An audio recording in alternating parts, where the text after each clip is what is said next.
My name is Raj Puri. I'm a lecturer in environmental anthropology at the University of Kent in Canterbury in the UK.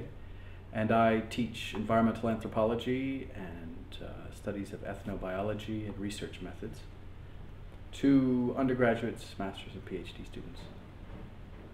Well, I've come to Munich to teach for a couple of days, several subjects, one on climate change and traditional responses to climate change, another on some research methods that we use in ethnobiology to sort of understand local people's valuation and priorities in terms of resource use. So what we wanted to do today with the oils was decide what kinds of characteristics we could rate the oils on, or rank the oils on. You're going to take the 100 counters and you're going to distribute the 100 counters in each of these boxes. And we've also done a very interesting sort of mock game on common pool resource use. Okay, so go ahead. 7 minutes discussion. You know, I think almost one.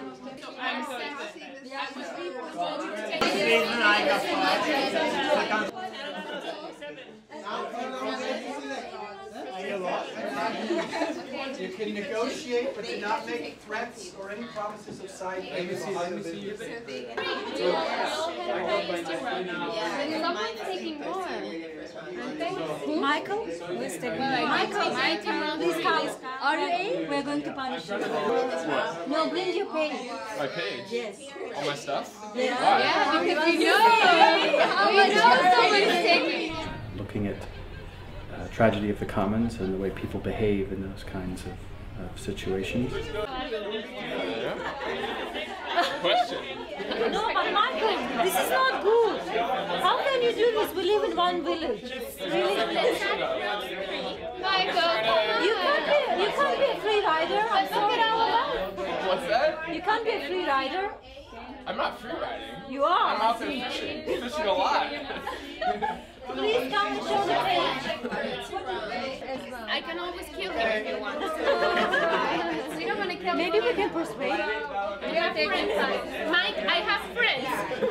As a community, we have a tradition of local knowledge. If we take more than 9, we die. Yes, okay.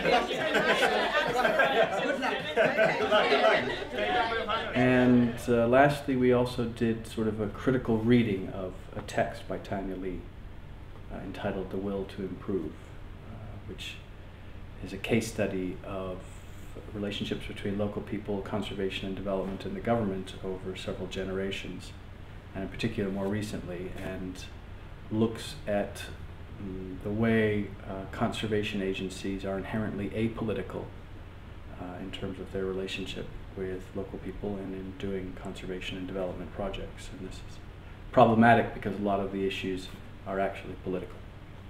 My impression so far of the course is that it's an intensive course, and everyone's putting in a lot of hard work.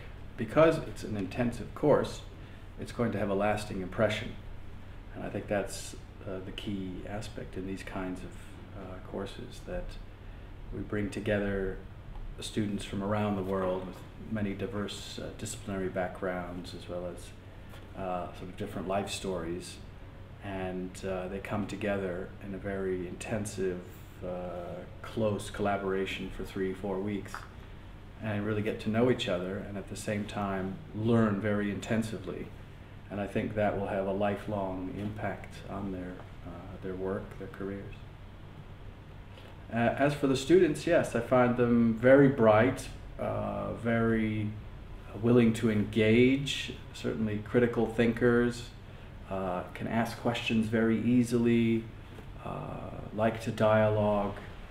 Many of the students come from countries where there are big environmental problems, and so they are dealing with environmental change as part of their daily lives, and also in terms of their research and their work. And so for them, this is a very serious and great opportunity to learn about methods, to learn about other situations around the world that might be comparative to where they are, and to gain the experience of their peers in dealing with some of these problems.